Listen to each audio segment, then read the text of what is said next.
The massive council chamber on Galactic Station Prime hummed with nervous energy as representatives from dozens of alien species gathered around the central holographic display. The three-dimensional map of the galaxy rotated slowly, showing trade routes, territorial boundaries, and exploration zones in bright colors, but there was one area that remained completely dark. A vast region in Sector 7 Alpha that appeared as nothing more than empty black space. Commander Velthar of the Zephyrian Survey Corps stepped forward, his blue-scaled hands trembling slightly as he activated his datapad. His large eyes, adapted for seeing in the deep waters of his homeworld, reflected the dim light of the chamber as he began to speak. Honored counselors, what I am about to report will disturb you greatly. Over the past 6 months, we have lost 17 survey vessels in the unmarked region of Sector 7 Alpha. These were not accidents or equipment failures. These ships simply vanished without sending any distress signals. A murmur of concern rippled through the assembled delegates. The Thorian representative, a massive creature covered in rocky plates, leaned forward in his seat. Surely you must have some explanation, Commander. Pirates? Natural phenomena? Ancient defense systems? Commander Velthar shook his head slowly. That is what we thought at first. But the few ships that managed to escape and return to our space brought back impossible reports. They spoke of vessels that appeared from nowhere, moving in ways that defied all known laws of physics. Energy weapons that could disable our most advanced cruisers with surgical precision. And most disturbing of all, defensive patterns that seemed almost intelligent, as if someone or something was actively protecting that region. The chamber fell silent. Many of the alien delegates had heard whispers and rumors, but this was the first official confirmation that something was actively preventing exploration of the unmarked sector. Elder Counselor Mordoun, the oldest member of the Galactic Council, slowly rose from his seat. His ancient form moved carefully, supported by anti-gravity generators that helped his aged bones carry his massive weight. When he spoke, his voice carried the wisdom of someone who had lived through countless galactic conflicts. Young Commander, there are regions in this galaxy that were left unmarked by our predecessors for very good reasons. Some territories are not empty simply because no one has claimed them. Sometimes they are empty on our maps because someone very powerful wants them to remain that way. Commander Velthar's mandibles clicked with irritation. With respect, Elder Counselor, those are old stories told to frighten young explorers. We live in an age of science and technology. Whatever is hiding in that sector, it cannot stand against the combined might of the Galactic Alliance. I propose we send a full exploration fleet, 300 of our finest vessels. Whatever primitive civilization or ancient automated defense system is causing these problems, we will deal with it swiftly. The Thorian delegate nodded in agreement. The commander speaks sense. We cannot allow unknown forces to threaten our expansion into new territories. The galaxy belongs to those strong enough to claim it. As the debate continued, few noticed the quiet human sitting in the observer section of the chamber.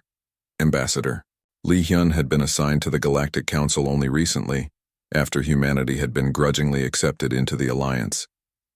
Most of the other species barely acknowledged human presence, considering them a young and insignificant race that had only achieved faster-than-light travel within the last 50 years. Li Hyun listened to the discussion with a calm expression, making occasional notes on his datapad. His dark eyes showed no emotion as the alien commanders made their plans to invade the unmarked sector with overwhelming force. When Commander Velthar called for a vote to authorize the expedition, Li Hyun simply made one final notation. They were warned. The vote passed almost unanimously. Only Elder Counselor Mordoun abstained, shaking his massive head sadly as the younger members of the council cheered their decision.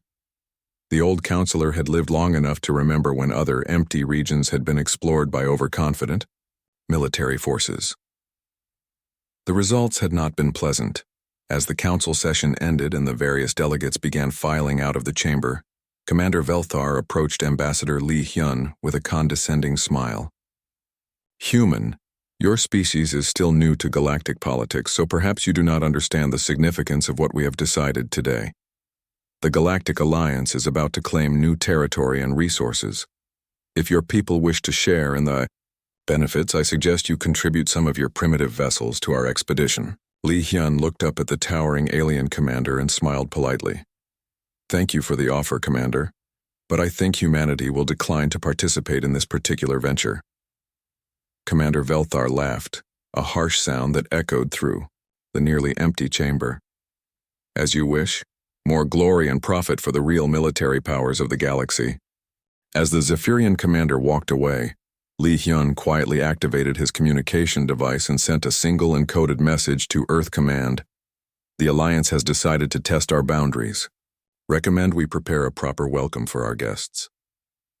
3 days later, the largest military fleet in Galactic Alliance history departed for Sector 7 Alpha, confident in their overwhelming superiority and certain that whatever awaited them in the unmarked region would quickly surrender to their advanced technology and superior numbers. They had no idea they were about to discover why some regions of space remained unmarked on galactic charts. The massive Galactic Alliance fleet dropped out of hyperspace at the edge of Sector 7 Alpha, like a swarm of metal locusts descending on a quiet field. 300 ships spread across the darkness, their running lights creating a constellation of power that had never been seen in this remote corner of the galaxy. The fleet represented 17 different species, each contributing their most advanced warships to what they believed would be a simple territorial conquest. Commander Velthar stood on the bridge of his flagship, the massive dreadnought Sovereign's Pride, watching the tactical displays with satisfaction. His sensor operators worked efficiently at their stations, scanning the apparently empty space ahead of them with every detection system known to galactic science.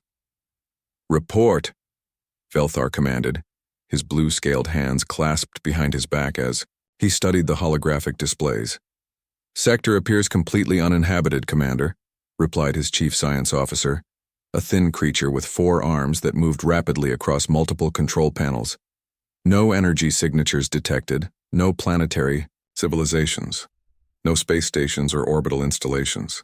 The region appears to be exactly what our charts suggest, empty space with a few scattered dead systems." Velthar smiled with his mandibles clicking in satisfaction. "Excellent. Deploy the survey teams to begin cataloging all stellar bodies and potential mining sites. We shall have this entire sector mapped and claimed within the week." But before the survey teams could launch, the communications officer suddenly straightened at his station. "Sir, we are receiving a transmission. Single ship approaching from the inner system." The main viewer flickered to life, showing a small vessel that seemed almost primitive compared to the massive Alliance warships. It was sleek and simple in design, with clean lines that suggested functionality over intimidation. The ship moved, with surprising grace as it approached the fleet, showing no fear despite being outnumbered 300 to 1. "This is Captain Kim Nari of the United Earthship Resolute," came a calm female voice over the communication channel. "You have entered protected human space. We request that you adjust your course and return to Alliance territory immediately. This is your only warning." The bridge of the Sovereign's Pride erupted in laughter. Commander Velthar's mandibles clicked with amusement as he looked at the small human vessel on his screen. Several of his officers made jokes about the audacity of such an insignificant ship challenging their mighty fleet. "Humans," Velthar said, his voice filled with disbelief. "The species that barely achieved faster-than-light travel 50 years ago? The ones who contribute nothing to galactic civilization except agricultural products and primitive entertainment?" He activated the communication system and spoke directly to the human captain. "Little human, you face the combined might of the Galactic Alliance. 300 warships equipped with the most advanced weapons in known space. You are piloting a single vessel that appears to be built from scrap metal and outdated technology. Stand down immediately and prepare to be boarded for questioning." Captain Kim Nari appeared on the main screen, her dark hair pulled back in a simple military style. Her uniform was plain and functional, without the elaborate decorations that most galactic officers wore to display their rank and achievements. She looked directly at Commander Velthar with calm, steady eyes that showed no trace of fear or uncertainty. "Commander, I have delivered our warning as required by our protocols. You have been given the opportunity to leave peacefully. What happens next is entirely your choice." Velthar laughed again, turning to his tactical officer. "Disable their engines with a warning shot. We shall bring these foolish humans back to Alliance space to face charges for interfering with official galactic business." But before the tactical officer could target the human ship, it simply vanished from their sensors. One moment the Resolute was directly in front of the Alliance fleet. The next moment it had disappeared completely as if it had never existed. "Where did it go?" Velthar demanded, his amusement quickly turning to anger. I do not know, sir," the sensor operator replied, frantically working his controls. "It simply disappeared from all our detection systems. No hyperspace signature, no cloaking device activation, nothing. It just vanished." Suddenly, alarm klaxons began wailing throughout the fleet. The tactical displays showed 12 heavy cruisers going dark, their engines shut down and their weapon systems completely offline. The attacks had been so precise and so quick that the crews barely had time to report what was happening. The Resolute reappeared directly in front of the flagship, so close that Velthar could see the individual hull plates on the human vessel. The ship's shield shimmered with an energy pattern that none of the Alliance scientists had ever seen before. "Impossible," whispered the science officer. "Our sensors show that vessel is using technology that should not exist. The energy output, readings are completely beyond anything in our databases." Captain Kimnari's voice came over the communication channel again, as calm and steady as before. "Commander Velthar, 12 of your vessels have been disabled. Their crews are unharmed, but their ships will require significant repairs before they can operate again. You now have a choice to make." Velthar stared at the small human ship that had somehow made his mighty fleet look like children playing with toys. What do you want?" "I want you to leave," Kimnari replied simply. "Turn your ships around and return to Alliance space. Forget about this sector. Forget about claiming human territory, and most importantly, remember that you were warned." The silence on the bridge was broken only by the sound of incoming damage reports from the disabled cruisers. Commander Velthar realized that everything he thought he knew about humans was completely wrong.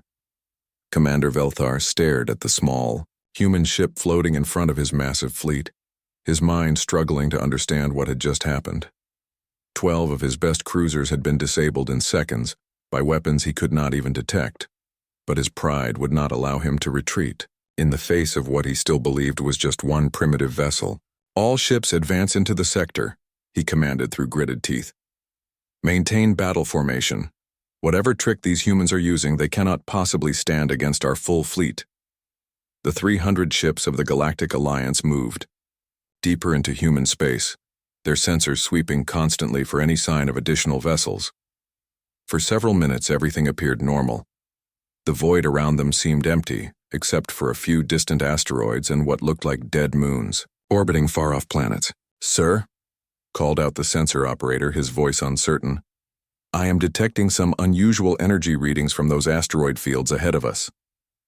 "Elaborate," Velthar demanded, moving closer to the tactical display.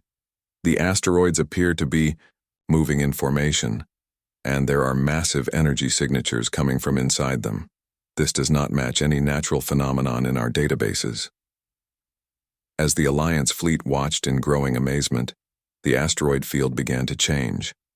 What they had thought were random chunks of rock slowly revealed their true nature: massive orbital weapons platforms decloaked from within the asteroids, their surfaces bristling with weapon systems that seemed to emerge from the very stone itself.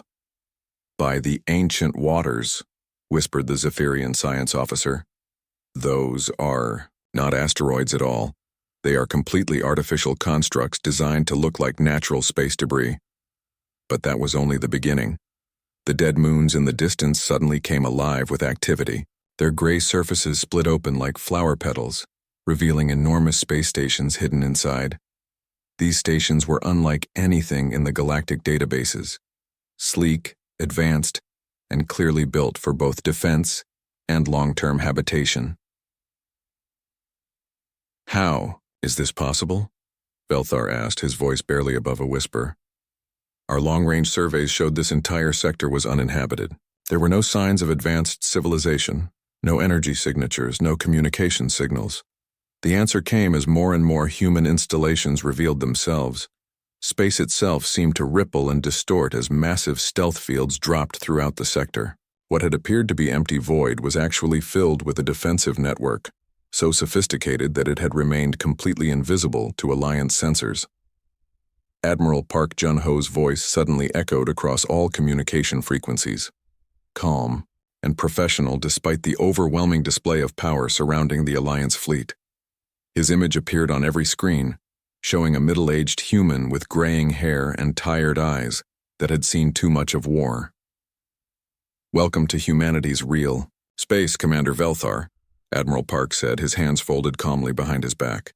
"I apologize for the deception, but we have learned that sometimes the best defense is to remain invisible until the moment you choose to be seen." The Alliance fleet found themselves completely surrounded. Thousands of human vessels began to appear as their cloaking systems deactivated. These ships moved with impossible grace and speed, their hull designs unlike anything the galaxy had ever seen. They seemed to bend and flow through space as if the normal laws of physics did not apply to them. "You see, Commander," Admiral Park continued, "while your species have spent the last 2 centuries fighting over trade routes and arguing about territorial boundaries, humanity has been doing something different. We have been learning.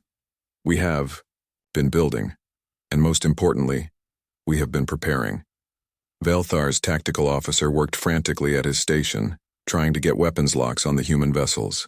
"Sir, our targeting systems cannot track their ships. They move too fast and their energy signatures keep changing. It is as if they are not entirely there." "That is because they are not entirely there," Admiral Park explained, somehow hearing the tactical officer's report. "Human ships use dimensional phase technology that allows them to exist partially outside normal spacetime. Your weapons cannot target what does not fully exist in your reality." The science officer on Velthar's bridge was studying the readings from their sensors with growing amazement and fear. "Commander, the technology we are seeing here is centuries ahead of anything in Alliance space. These installations, these ships, the energy patterns they are using. None of this should be possible according to our understanding of physics." Admiral Park's image smiled sadly. "Your understanding of physics is limited by your approach to science. You study the universe to control it, to exploit it, to use it for profit and power.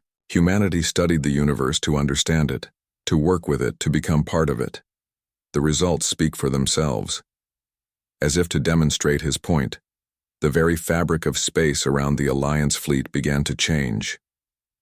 Artificial gravity fields created invisible barriers that prevented the Alliance ships from moving in any direction, except the one the humans allowed. Energy-dampening fields reduced their weapons to uselessness. Communication jamming systems isolated each ship from the others. "For 200 years we have watched your civilizations expand across the galaxy," Admiral Park said, his voice now carrying a weight of accumulated knowledge and patience. "We have seen how you treat species you consider weak, how you divide resources among yourselves, how you assume that silence means submission or absence." Velthar finally found his voice. What do you want from us?" "Nothing," Admiral Park replied simply. "We want nothing from you except to be left alone. We do not want your trade agreements, your political alliances, or your territorial disputes. We want only peace and the freedom to exist in our own space without interference." The Alliance commander looked around at his helpless fleet, surrounded by technology that made his most advanced ships look like primitive toys. He was beginning to understand that humanity was not the weak, insignificant species he had believed them to be. Commander Velthar's flagship shuddered as something attached to its hull with a soft metallic thud. The bridge crew looked around in confusion, their instruments showing no signs of weapons fire or boarding torpedoes. Yet somehow, something had managed to reach their ship through all their defensive shields and armor plating. "Sir," the security officer called out, his voice shaking with uncertainty. "We have multiple hull breaches reported throughout the fleet, but our sensors show no projectiles, no cutting beams, no explosive devices. Whatever is happening, it is beyond our ability to detect or understand." Velthar moved to the security station and watched the internal monitors in growing amazement. Human soldiers were walking through the corridors of his ship, But they were not blasting through doors or fighting their way past defensive positions. Instead, they seemed to simply pass through the metal walls as if the barriers did not exist at all. The boarding party was led by a quiet human officer who wore simple combat gear, without any of the elaborate decorations that most galactic military leaders preferred.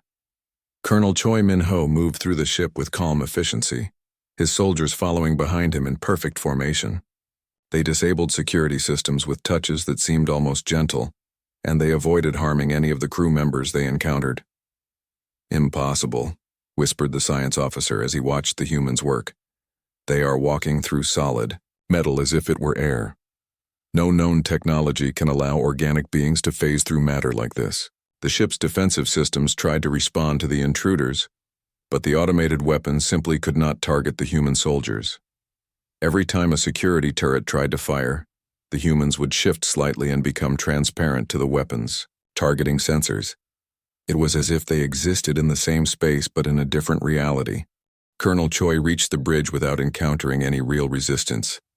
The blast doors that should have stopped any boarding party opened at his approach, not because he had broken through them, but because the ship's own systems seemed to recognize his authority. He stepped onto the bridge and looked around at the frightened alien crew with calm, professional eyes.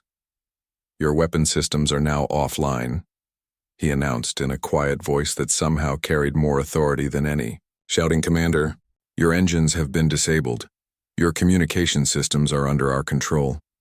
Your life support continues to function because we choose to allow it."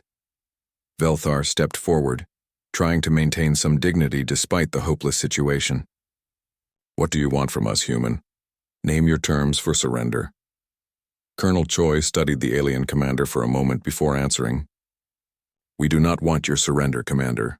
We want your understanding."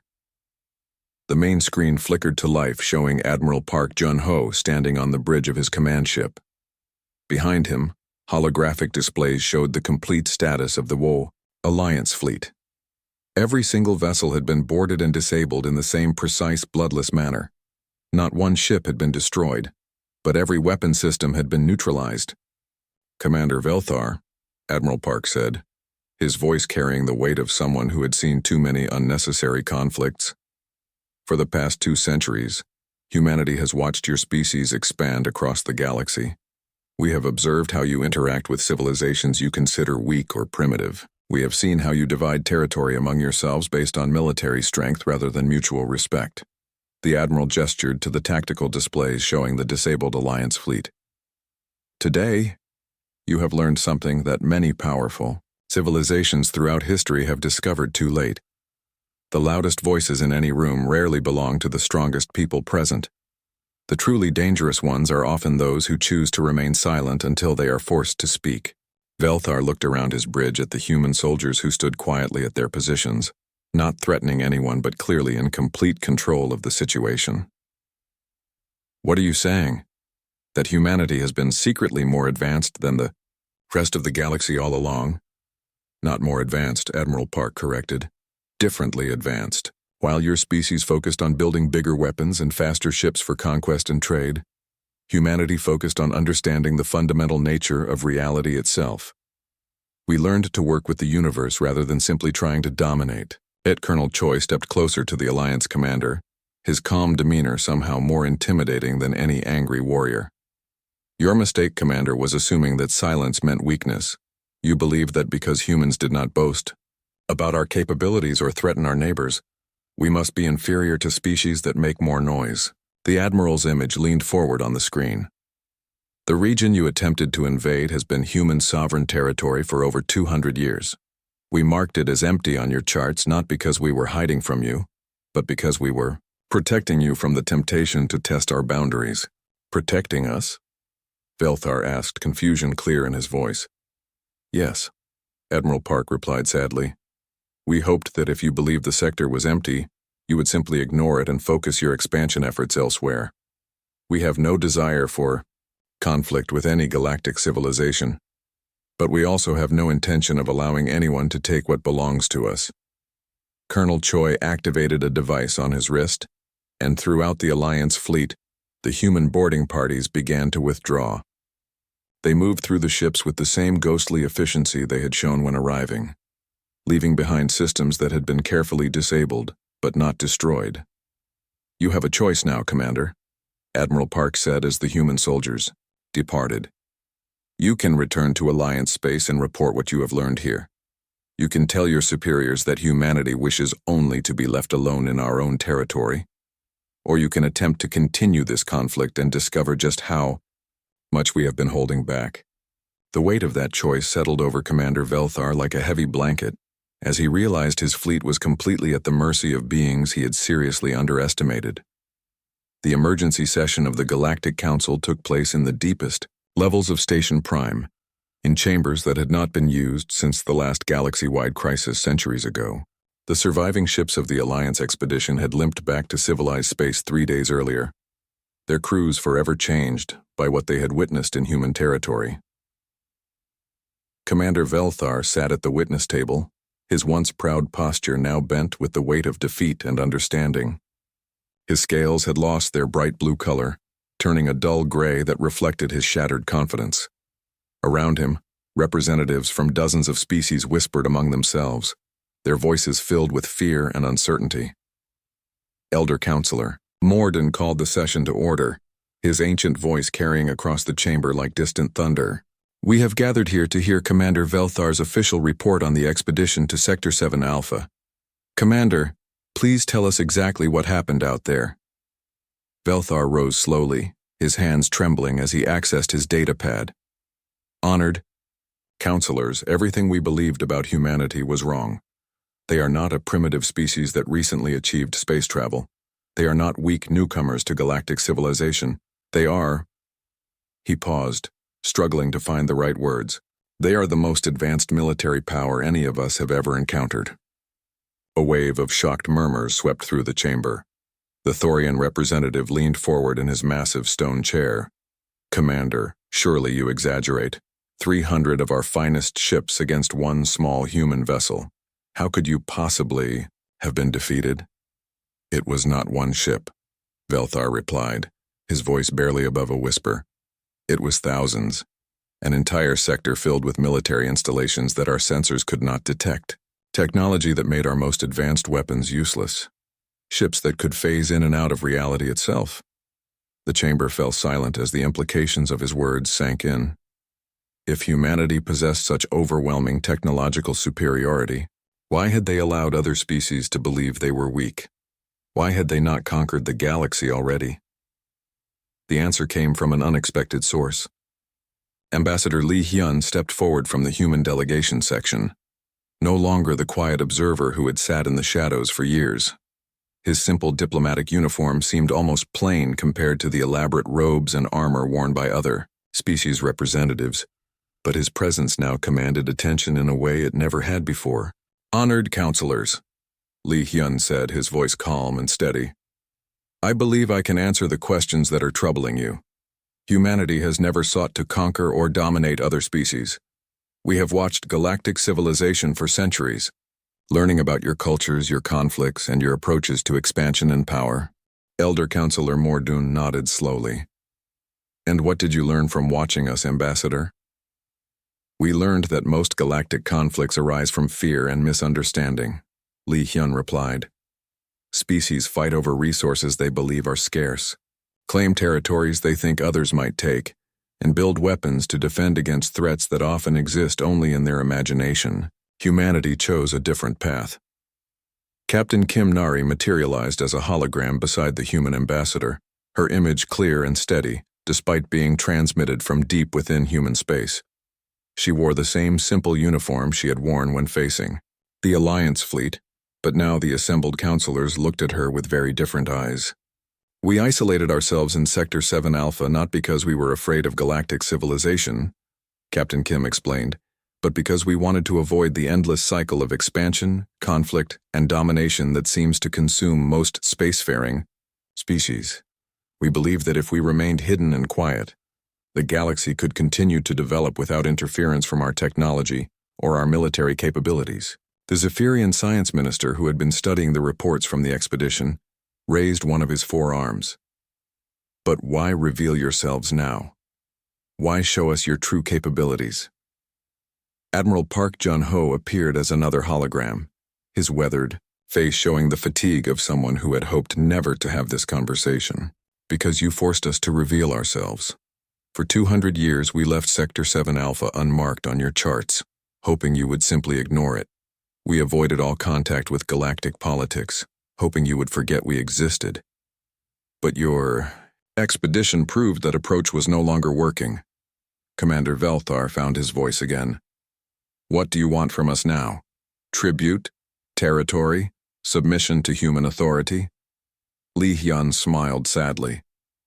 We want exactly what we have always wanted. Commander, we want to be left alone. We have no interest in your trade routes, your political alliances, or your territorial disputes. We simply want the right to exist in our own space without interference. And if we refuse? Asked the Thorian representative, his rocky voice rumbling. With barely controlled anger, Captain Kim's hologram turned to face him directly. Then you will discover that what you witnessed during your expedition was humanity showing restraint. You saw our defensive capabilities. You have not seen what we can do when we stop being defensive. The chamber fell into a heavy silence as the weight of that statement settled over the assembled representatives. They were facing a species that could have conquered the entire galaxy at any time, but had chosen isolation instead. A species that had demonstrated they could disable any military force without destroying it, but had also made it clear they possessed far more destructive capabilities they had chosen not to use. Elder Counselor Morden spoke for all of them when he said, "The Galactic Council officially recognizes human sovereignty over Sector 7 Alpha. That region will remain unmarked on all official charts, not because it is empty, but because it belongs to humanity." Ambassador Lee Hyun bowed respectfully. "Thank you, counselors. We hope this marks the beginning of a long period of mutual respect and peaceful coexistence." As the holograms faded and the session ended, everyone in the chamber understood that the galaxy had fundamentally changed. They now shared space with beings who had chosen wisdom over conquest, but who possessed the power to enforce that choice if necessary.